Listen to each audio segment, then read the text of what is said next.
Deeply savory, succulent, and super simple, chicken marsala is the perfect weeknight dinner. It takes bland chicken breasts and bathes them in a rich wine and cream sauce with mushrooms and shallots, all in about 30 minutes.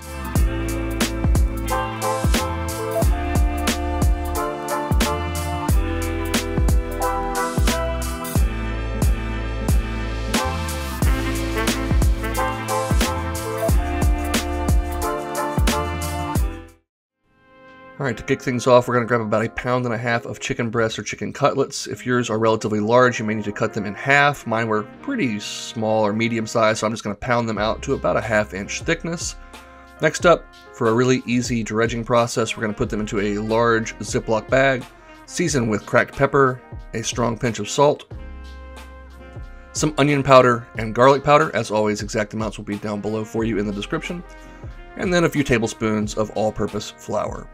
Then, just seal that bag up nice and tight, and shake everything until those chicken breasts are thoroughly coated in the flour. We've made chicken marsala on the channel before once for our very first 5 and 25 video, but felt like it was appropriate to revisit it with a few more ingredients for maximum flavor. In a skillet over medium-high heat, we'll get some olive oil and butter in, and then lay those chicken cutlets in away from you, being careful not to splash yourself with hot oil and butter.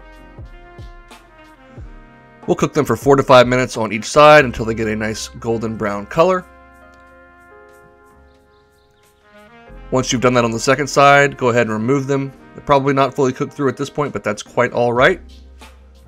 We'll just let them rest for a few minutes. Add a touch more olive oil to the skillet, and we'll go in with 8 ounces of sliced cremini mushrooms.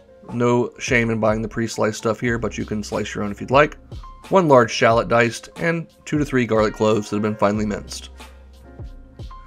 Break up any large pieces of mushroom, but know they will shrink down as they cook and release their moisture. I'm going to give this about 5 to 7 minutes as well until those mushrooms have gotten a nice brown color and cooked out most of their liquid.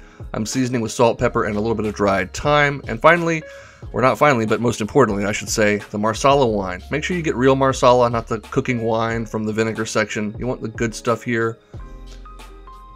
We're going to add about 2/3 of a cup, followed by 2/3 of a cup of chicken broth or chicken stock, and just simmer that out until it reduces by about half, at which point we'll add in about 1/2 cup of heavy cream, bring that up to a simmer, and return our chicken breast to cook through. You can reduce this down as much as you'd like. I let mine go for about 4 to 5 minutes until that sauce was again reduced by about half. Nice and dark, glossy, rich, creamy, and buttery. That chicken is cooked all the way through and nice and golden and delicious looking. I'm plating this up next to some mashed potatoes, but some buttered noodles or roasted potatoes or even rice would be just appropriate. We've made mashed potatoes, I don't know, about 12 times on the channel so far, so I'll drop a basic recipe down below, but you can make them however you'd like. Put down a chicken breast, spoon over some of that creamy mushroom sauce, and a little pop of color. I'm going down with a little bit of parsley. This is just such a great way to cook chicken breasts. That nice flour coating keeps them from drying out too much in the skillet, gives them a nice little crust. Finishing cooking them in that liquid also prevents them from getting too dried out and stringy, and man, that sauce is extremely rich and delicious. Just such a super quick and tasty weeknight recipe. Takes boring chicken breasts and makes them exciting. I hope you'll give it a try and let me know what you think. As always, thanks for watching, and now it's your turn to get out of here and go make something delicious.